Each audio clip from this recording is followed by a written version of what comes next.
Lawang Sewu, kamu pasti pernah mendengar gedung satu ini. Beberapa tahun lalu, gedung peninggalan Belanda ini sangat populer terutama di kalangan warga kota Semarang. Bukan hanya karena sejarahnya yang panjang, arsitektur khas kolonial, tapi juga karena kisah-kisah seram yang menghantui gedung peninggalan Belanda ini. Waktu berlalu, Lawang Sewu kini berubah jadi tempat wisata sejarah. Kamu yang punya rencana mengunjungi Lawang Sewu, berikut ini beberapa sejarah Lawang Sewu yang harus kamu ketahui. 1. Asal-usul nama Lawang Sewu. Orang-orang mungkin mengenal gedung ini dengan nama Lawang Sewu, tapi tahukah kamu jika itu bukanlah nama asli dari Lawang Sewu?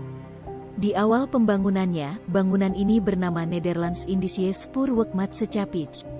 Sedangkan dalam bahasa Jawa, Lawang Sewu artinya 1000 pintu. Namun hanya karena namanya Lawang Sewu, tidak berarti gedung ini benar-benar punya 1000 pintu. Faktanya, Lawang Sewu hanya memiliki 429 pintu. Tapi sama seperti kebanyakan gedung Belanda lainnya, Lawang Sewu memiliki banyak jendela besar yang jika dilihat dari jauh akan terlihat seperti pintu. Dan itulah alasannya kenapa orang-orang menyebut gedung ini sebagai Lawang Sewu. 2. Dulunya, Lawang Sewu merupakan kantor kereta api milik Belanda.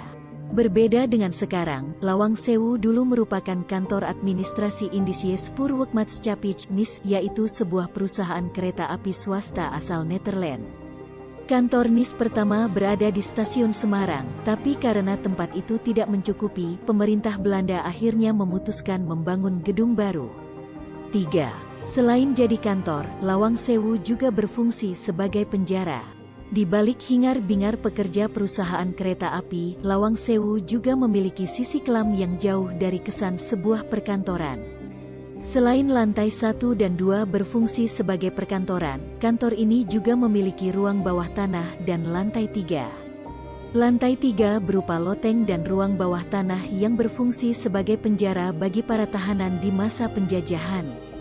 Ketika Indonesia jatuh ke tangan Jepang, ruang bawah tanah dan loteng ini menjadi penjara paling kejam bagi orang Nederland. 4. Saksi bisu pertempuran melawan tentara Jepang. Di masa awal kemerdekaan Indonesia, tidak lantas membuat gedung ini jatuh ke tangan Indonesia. Lawang Sewu justru berubah menjadi medan pertempuran antara pemuda Angkatan Muda Kereta Api (AMKA) dengan tentara Kempetai dan Kidobutai dalam peristiwa pertempuran 5 hari di Semarang dari tanggal 14 Oktober sampai tanggal 19 Oktober tahun 1945. Karena sejarahnya inilah, pemerintah kota Semarang menetapkan Lawang Sewu sebagai gedung warisan sejarah yang wajib dilindungi. 5. Setelah merdeka, Lawang Sewu berubah jadi kantor militer. Setelah merdeka dari Jepang dan Belanda, secara otomatis kantor administrasi kereta api ini jatuh ke tangan Indonesia. Oleh pemerintah, gedung ini kemudian difungsikan sebagai kantor PT Kereta Api Indonesia atau KAI. Kemudian beralih fungsi menjadi kantor Badan Prasarana Komando Daerah Militer dan kantor wilayah Kementerian Perhubungan Jawa Tengah sebelum akhirnya dikosongkan pada akhir tahun 90-an. 6. Kini, Lawang Sewu berubah jadi tempat wisata. Sempat dinobatkan sebagai bangunan paling angker, kini Lawang Sewu sudah berbenah. Setelah pemugaran dan renovasi yang selesai pada tahun 2011, Lawang Sewu berubah menjadi tempat wisata sejarah.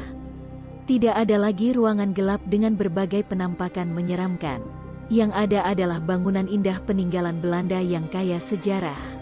Nah, itu dia beberapa sejarah Lawang Sewu secara singkat yang harus kamu ketahui. Gimana? Mau berkunjung ke Lawang Sewu?